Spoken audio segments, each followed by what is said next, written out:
Okay, the activities to improve gross motor skills.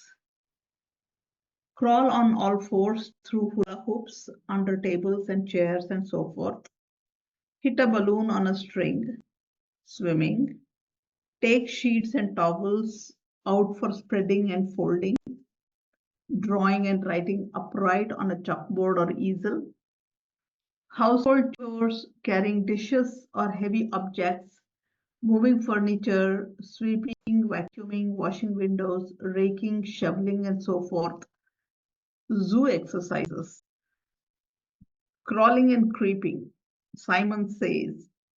Follow the leader. Twister game. Balloon volleyball. Tug of war. Hula hoop. Making angels in the snow, sand, or on a carpet. Jumping games and jumping rope. Swinging and climbing. All of these are to improve gross motor skills. There could also be many, many more. We just need to become aware, observe children, and do the appropriate ones at the appropriate times. Then we have activities for developing skills of perception. Sorting beads, cards, buttons, and shells by size, shape, and color. Sorting laundry. Copying designs with various objects and media. Playing songs and games that emphasize body parts. Hokey pokey, for example. Singing songs with movements, hand movements, like Itsy Bitsy Spider. Using and acting out spatial concepts such as big, small, over, under, in, out, up, down, forward, back, and so forth. Painting and drawing. Playing with wooden blocks, Lincoln logs, Legos. Jumping over a rope and other objects. Playing various board games like Chutes and Ladders, Candyland. Here, number 6, using and acting out spatial objects. Like he's talking about big, small, under, over, in, out, up, down, forward, back. These give children a three-dimensional movement, up, down, left, right, front, back. That helps children understand where an object is with respect to themselves. It's actually an introduction to the geography, like directions for much higher grades. But to begin with, as far as the body movement and balance are concerned, this is one of the good exercises to develop the skill of perception. Then we have activities for developing skills for daily life. Tube socks come before heel socks. Buttons, ties, zippers on a doll or a pocketbook come before child practices on own clothes, and big buttons come before small buttons. Dress up with costumes. The child can hold objects while pushing his arms through the sleeves so fingers do not get stuck. Talk about what you're doing as you help your child get dressed. Allow time for your child to dress and undress. Encourage your child to independently do all daily activities such as age-appropriate sweeping, raking, shoveling, digging, folding laundry, washing dishes, polishing, setting the table, making beds, and so forth. Help with grocery shopping, picking things out and carrying them, pushing the cart, putting things away at home. In this, when you look at the first one, tube socks come before heel socks. I don't know if we get tube socks in India. He's talking with reference to the Western culture or availability. Tube socks don't have the heel marked on it. Like when we lay out our socks, it kind of falls out in a L shape. There is space for the heel, but tube socks is just one thing. So child can just pull it up, without getting this bump for heel on some part of the leg. So it's always going from something easier to difficult, something concrete to abstract. That's generally the teaching grade, the level from easier to difficult. That's the process. And also when he talks about buttoning, unbuttoning, big buttons come first, then small buttons. So we need to practice that. If there are small buttons, we can help them put it on. But if there are big buttons, they can practice, holding the button, pushing it through the hole and pulling it out on the other side. Because we do not want children to get frustrated unnecessarily. That is when they would give up doing. So it's something that they have this feeling that they succeeded, so they want to do it again. Then there are activities for developing visual motor skills. Paintbrush or a giant chalk on a slanted surface, chalkboard or paper on a wall or easel, scissors, string beads, macaroni, straws, paper clips, and other materials, squirt bottles, eyedropper with colored tissue paper to stick on clear contact paper, sort beads or beans, finger knitting, pinching clothespins with thumb and fingertips, tiddlywinks, form drawing, tracing shapes, swings and monkey bars for climbing, kneading and rolling dough into small balls using a rolling pin to flatten the dough, helping to peel and chop vegetables and fruit, catching and throwing various balls, cutting and pasting. So these are very different for visual motor where you can see and coordinate with your eyes. So eventually it becomes a habit, and then we may not need to see, but to begin with, definitely stringing beads or eyedroppers, squirting bottles, we don't have to see with the squirt bottle. Finger knitting also, once we become quite comfortable, we don't even have to look as much. But to begin with, these are all visual motor skills. Then there are fine motor and eye-hand coordination activities. Kneading dough and mixing batter to make bread and cookies. Finger knitting also prepares children for proper knitting in first grade. Beginning sewing with large needles and yarn on felt, and gradually moving to finer work and cross stitch. Stacking and playing with blocks, the more natural textures and materials, the more creative expression for the children. This also promotes many skills, including the sense of touch and balance. Sorting and stringing beads or beans, folding papers and clothes, marble games played with hands, shooting marbles through the targets, and marble pickup with feet and toes. Finger games also for dexterity. Finger puppets great for imaginative play and dexterity. Using scissors to cut different types of paper also helps develop muscle control and pressure. Making paper fans, cards, airplanes, snowflakes. Children love these activities. Dressing and undressing dolls. And this he mentioned earlier too. First, we need to let children dress, undress dolls, then they can get to dressing and undressing themselves. Building with hammer and nails, drawing and painting. A lot of these for fine motor and also eye-hand coordination. Even if you don't remember any of these, you just take whatever is available to you, just start doing it. If child finds it difficult to do, then let them do it. However, you don't force them to do it a certain way. And you continue to do it. For example, I had my neighbor's grandchild who came to me, and we were just making paper boards. She's 6-year-old. And I was trying to cut out a square piece of paper and then fold it. And she was like, no, her dad taught her that they must use a rectangular sheet. And she insisted to do it, and I let her do it. And she did know how to fold and all that, but the board did not come out right.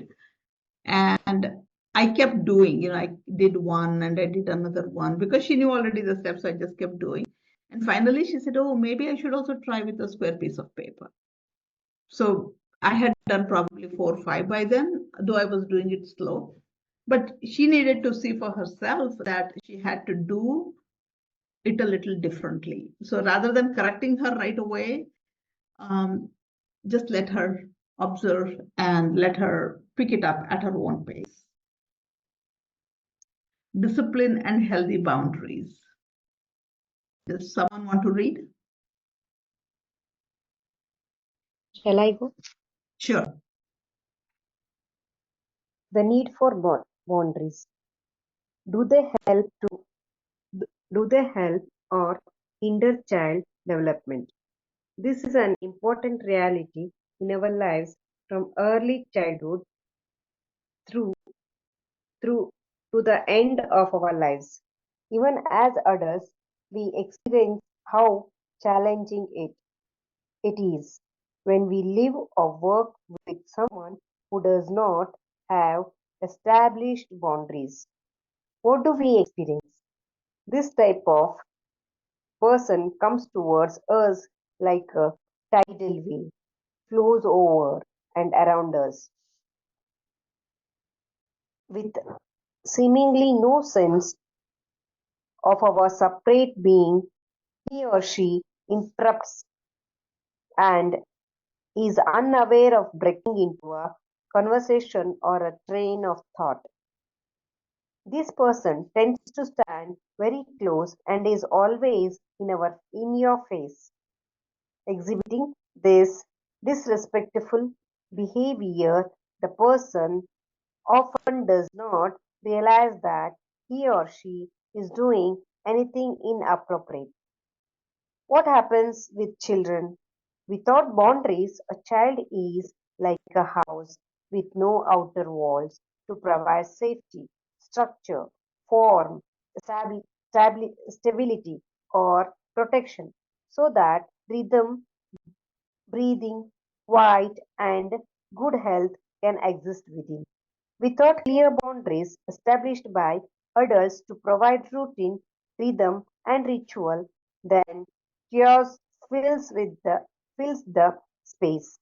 Children will take over and run the show, often becoming demanding, cranky, uncooperative, and oppositional.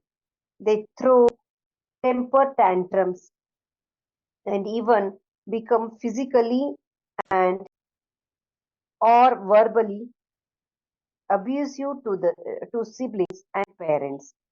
Yeah, Today, hold, there hold are on. is Yeah, just a second. Yeah, this is when most of the parents come with, children throw tantrums, and this throwing tantrums begins from around 2 years of age. We say terrible twos. There is also a labeling for it. And typically it is because there is no rhythm. When there is no rhythm, our breathing is also in rhythm. And for children, the breathing rhythm is not set until at least 14 years of age. So they are unsettled in some ways anyway. And on top of it, when in the household or me as an adult around the child is not having a rhythm, it just adds on to their already unstable body and mind. So they cannot be quiet, they cannot have good health. Somewhere the illness begins to set in. They are uncomfortable in their body. And that's when they become uncooperative. They become demanding. They cannot verbalize things well. They shout out. They become cranky. They oppose us because we don't know how to set this rhythm back. That is healthy boundaries. It's not like a rigid boundary again, but it's a boundary where a child knows that I cannot go beyond this point, but within that point, I have enough freedom. So it's a very fine line uh, of control. I would say not control, but set by the rhythm basically. So we'll see what he says further. Go ahead, Shobha. Yes, ma'am. Today, there are many popular media programs to help parents get it together and provide practical suggestions for bringing the household back into order and harmony. A particularly helpful resource is Family First philosoph- by Phil McGraw. Is it right? No? Yeah, McGraw. MD, which provides practical advice to parents on dealing with family issues. Positive aspects of setting healthy boundaries creates a sense of security and builds trust in self and others, give a feeling of safety and reduce anxiety, leads to self control over behavior, help to develop a sense of self as both a separate individual and a member of the family group. There is an awareness of where the individual ends and the outer world begins, lead to the growing development of healthy self-control and self-esteem, takes the burden of authority of children in the early years and allows them to be children and not hyper vigilant as adults. The parent or teacher needs to carry that responsibility. Yeah, Can I go hold ahead? just hold on. So here, what are the positive aspects of setting this boundary? A few important points here is um, developing a sense of self, that I am important as an individual, but also as a member of the family. I have to live with people, so I need to also respect others. Now imagine a child is cranky and he wants a toy, and maybe the mother or father or grandfather, whoever is there, they are unable to get up and give, but the child does not get it. They keep screaming and shouting until he gets it hook or crook. Now the child does not understand the ability or inability, capability of the other person. They're very self-centered. But when I have a healthy sense of self, I also care for the other within me. Now, this is not just a baby. I'm not just a, I gave an example of a child like playing a tantrum for getting a ball on the shelf probably. But you also see teenagers like this, they demand for certain things. And if parents don't oblige to provide it, they just walk out and try to get it from anybody and everybody, which is when we get totally lost. We do not know how to handle this child. And there are many cases like that. So setting healthy boundaries is very essential.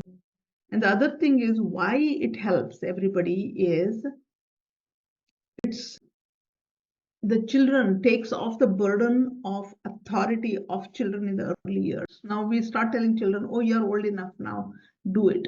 Why should I be telling this to you all the time? Or we just put that responsibility on the child, but we have a hidden agenda that they have to do it in the right way. They have to do it a particular way because they have seen me do it several times. And when the child does not do it properly, we yell back at them. So child then becomes hyper vigilant like adults are. So they're super careful. They're worried as to what my parents may say, or my teacher may say, my grandparents may say. So in that fear, they're not 100% themselves. And chances of making mistakes are higher. So right from the beginning, we say, this is the time we wake up, and this is how much you get to play. This is what you play with today. In World of Curriculum, they set like weekly rhythms. For example, Monday is painting activity. So Monday is painting. You cannot be asking for cars. Tuesday is Play-Doh. You cannot be asking for painting on Tuesday.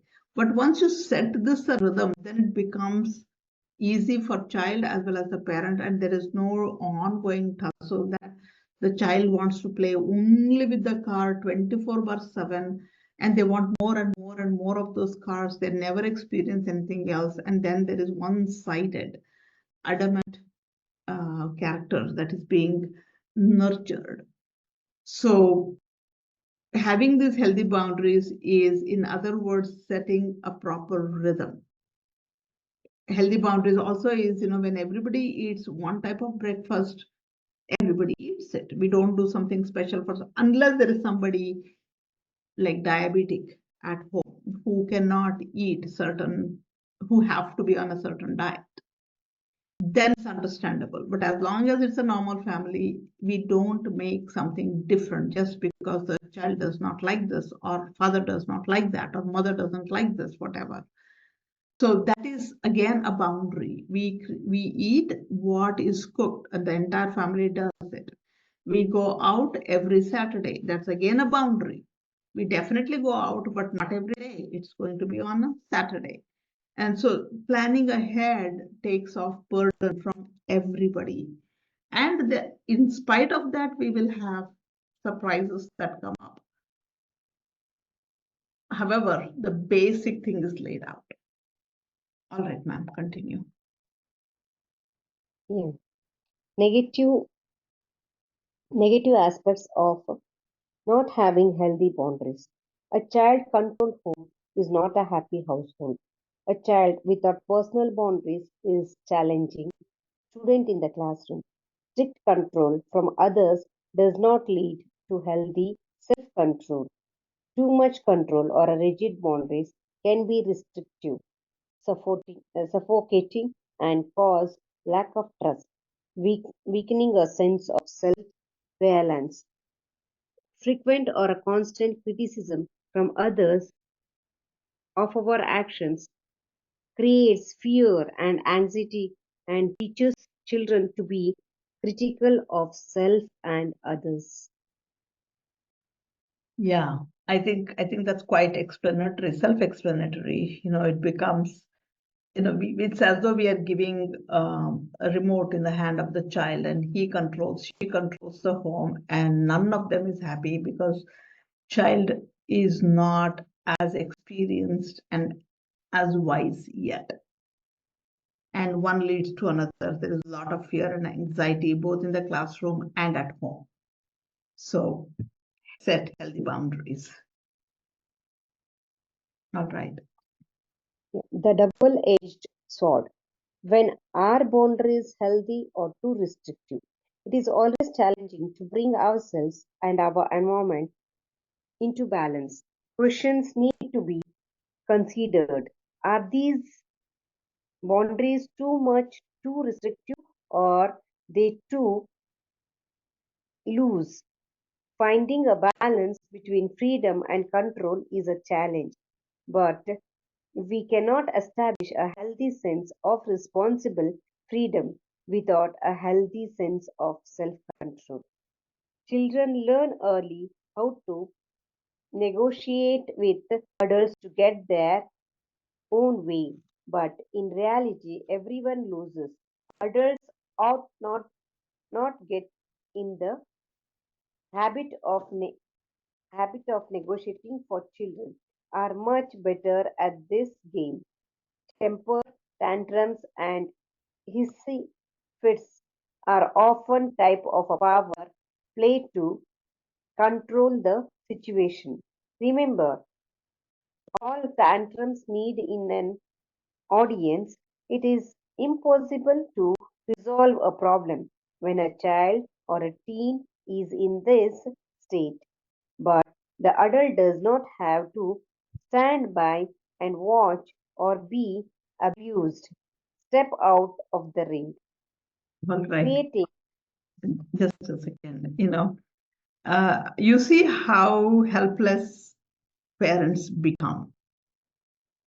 And many parents are in this kind of situation, even with very young children, like a 2-year-old crying her lungs out to have that video played on the phone, and we yield, or child will not eat something that you have cooked and wants a different food, and we yield.